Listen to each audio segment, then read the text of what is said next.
Welcome to Cheater Confessions. Let's get started with today's story. She slammed the fridge door so hard that the magnets fell off. "This life," Carly said, breath short, jaw tight. "This cage you call a life. It's killing me." I was standing in the doorway, keys still in my hand, dust on my boots from the shop. I didn't speak.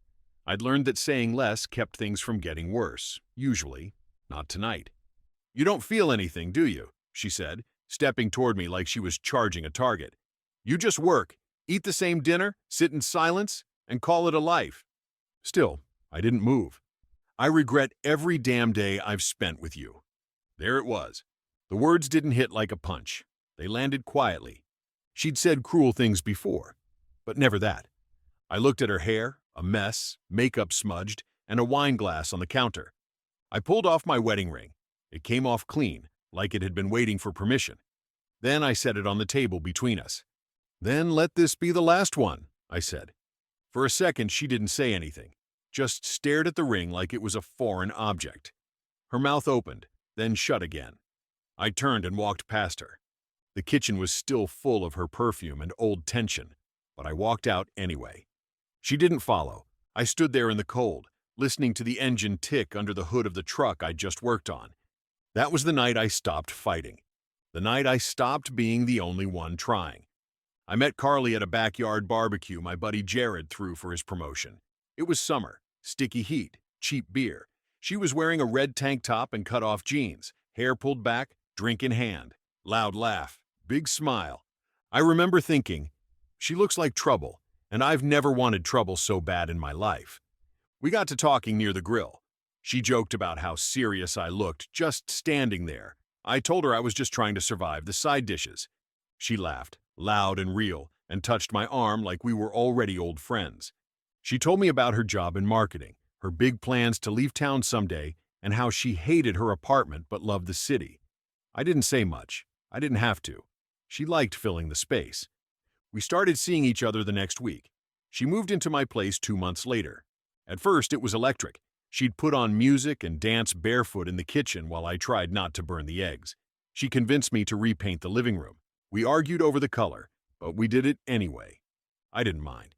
It felt like she brought life with her, even if it was loud and a little chaotic. But even then, there were signs. She once looked around my small house and said, "It's cozy, like a waiting room." I laughed. "Waiting for what?" She just smiled and kissed me.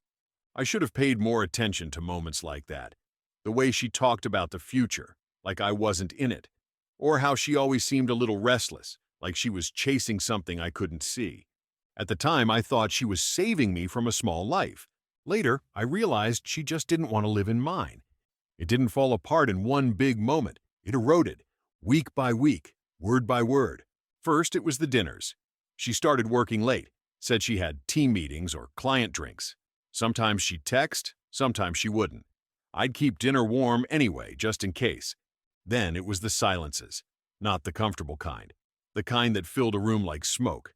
She'd come home, toss her bag on the chair, and head straight to the bedroom. I'd ask how her day was. She'd mumble something with her back already turned. One night, I said, "You all right?" She paused in the hallway. "I'm just tired, Dylan. Don't make it a thing." I didn't. I started staying at the shop later than I had to. Cleaned tools that didn't need cleaning. The place smelled like sweat and steel, but it made sense to me. It didn't ask for anything. At home, she started talking like I was the problem. "You don't care about anything except routine," she said over takeout one night. "You live like you're trying not to be noticed." I kept chewing, swallowed. "I'm just trying to keep things steady." She snorted. "Steady? Or dead?" I let that one pass, too. Then came the comments that didn't even try to hide the contempt. "This house looks like a motel. You dress like you gave up 10 years ago. Even your truck's boring." I'd nod. Not because she was right, but because arguing felt like standing in quicksand. One Sunday morning, she came out of the bathroom and saw me at the table, fixing a busted belt sander. She stared at me for a second and said, "You really think this is all there is, don't you?" I looked up. "What do you mean?" "This, work, fixing crap, sitting in this house that smells like motor oil and toast." I didn't have an answer, because deep down, I knew I did think that was enough. and I knew she never would. It was a Thursday night when it finally clicked. She came home late again, hair damp, heels in her hand, and smelling like a perfume I'd never noticed before. "Long meeting?" I asked from the couch. She blinked at me like I was furniture that had spoken. "What? You said you had a late meeting." She tossed her heels by the door. "It ran over." Then she walked past me without another word. I sat there, eyes on the TV screen, but I wasn't watching anything. I was listening, the way she moved down the hall, to the silence behind her.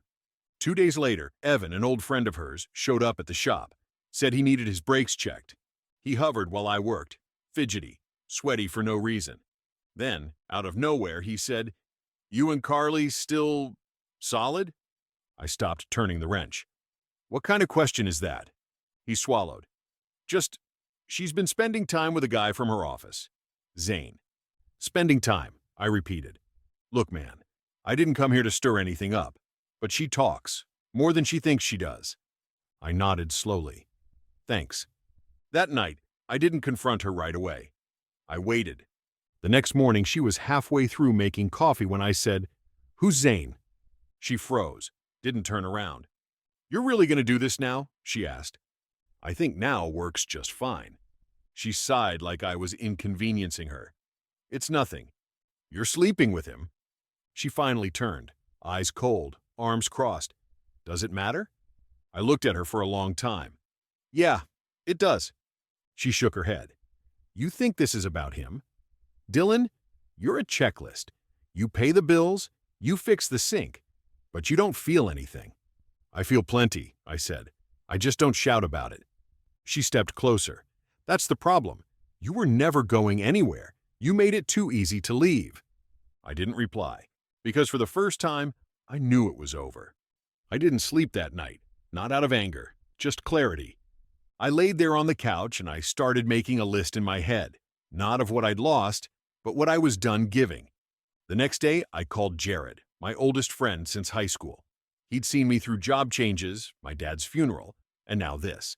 I told him what had happened with Carly, laid it out straight. He listened without interrupting, the way he always did. After a pause, he asked if I wanted to come stay at his place for a while, just to get some distance. I told him no, that I wasn't leaving my house. Jared didn't argue. He just said one thing that stuck with me longer than I expected. If I wasn't leaving, then I needed to take the house back. That single sentence shifted something in me. I started with the garage, cleaned it top to bottom. It felt good, like breathing clean air. Then I cleared out the guest room, turned it into a space for myself, hung my old guitar on the wall, brought back things she'd packed away. I didn't mention the lawyer, didn't tell her about the paperwork sitting in my truck. No warning, no threats. She still walked around like she had the upper hand, still made little jabs. "Got real cozy in the garage lately, huh? Trying to avoid me, Dylan?" I didn't answer. I didn't need to. The silence was different now. Before, it came from fear. Now, it came from a decision. She noticed eventually. I caught her one night watching me while I drank coffee at the table, reading invoices from the shop. "You're acting weird," she said. I looked up. "No, I'm just not pretending anymore." She didn't know what to say to that. And for once, I didn't care. It happened on a rainy Sunday, the kind where the clouds sit low and the air feels heavy. She came into the kitchen late in the afternoon, phone in hand, thumb still tapping out a message. "I'm meeting Zane for drinks," she said casually. I looked at her. "You didn't even bother to lie this time." She shrugged. "What's the point? We're just coexisting at this point, Dylan. Let's not play house." I set my coffee down. "Then stop living in mine." She laughed. Short, sharp. "You gonna kick me out? Come on. You can't even look me in the eye when I talk to you." I stood up. She kept going. "You think you're strong because you can fix a carburetor and stay quiet when your wife stops loving you? That's not a strength. That's weakness." I didn't answer. She stared at me for a second, then said it. "I regret every damn day I've spent with you." There it was. The words didn't hit like a punch. They landed quietly. I looked at her for a long moment, then walked to the drawer. Pulled out the folder. Legal documents, already signed. Came back to the table and set them down beside my coffee. Then I took off my ring. It slid off clean like it had been waiting for permission. I set it on the table between us. Then let this be the last one, I said. She didn't answer. I stepped past her, grabbed my jacket, and opened the front door. She didn't follow. When I looked back, she was still standing there, staring at the ring. Outside, the rain was steady, but I'd never felt drier. I sat in my truck for a while, just listening to the quiet, and it hit me. I wasn't afraid of being alone. I was finally free. She moved out 3 days later. No big scene, no slamming doors or final insults. She came home from wherever she'd been, packed fast, and barely looked at me. Her friend picked her up. I didn't ask who. She didn't say goodbye. I stood in the doorway after the car disappeared, not angry, not sad, just still, like the noise had finally left the room. That night, I walked through the house like it belonged to me again, opened windows, took down every framed quote she hung about love and growth and whatever else she used to pretend we had. I didn't drink, didn't call anyone. I just sat at the kitchen table and let the silence sit heavy on my shoulders until I realized it didn't feel heavy anymore. It felt honest. Later that week, Jared helped me haul her leftover boxes to the garage. We didn't say much while loading them, but when we were done, he clapped me on the shoulder. "You look better, man," he said. That night, I cleaned out the last drawer, found an old receipt from the night we went dancing, years ago. She'd laughed so hard that night, she snorted. I stared at it for a minute, then tossed it in the trash without a second thought.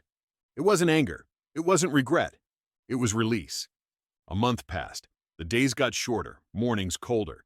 The house stopped echoing with her footsteps, her clipped sighs, the sound of her brushing past me like I didn't exist. Now, it was just me, and it was enough. I started fixing the things I'd ignored, repaired the back gate, repainted the bedroom, and replaced the broken porch light she never let me touch because she liked the antique look. Every repair was a quiet declaration. This is mine again. One Thursday, I stopped by the local diner after work. I wasn't hungry, just needed to sit somewhere with people talking, laughing, noise that didn't come with venom. That's where I saw Lena. She used to be the bartender at a place Carly dragged me to once for her friend's birthday. I barely remembered her until she smiled and said, "You still drink black coffee and stare out windows like it owes you something?" I chuckled. Maybe the window deserved it. She poured the coffee, sat down during her break. We talked. About nothing at first. Weather, music, the way the town still smelled like diesel and pine trees. But then she said, "I heard about the divorce." I didn't flinch. "Yeah, clean break." She didn't make it easy, did she? "No, but I made it final." Lena looked at me, not with pity, not with sympathy, just something steady. Respect, maybe. "You seem quieter." "Quieter's not a bad thing," I said. "No," she nodded. "Sometimes it's peace." We didn't make plans, didn't swap numbers, just left it at a nod and a smile. But on the drive home, I didn't feel dread pulling into the driveway. I felt steady.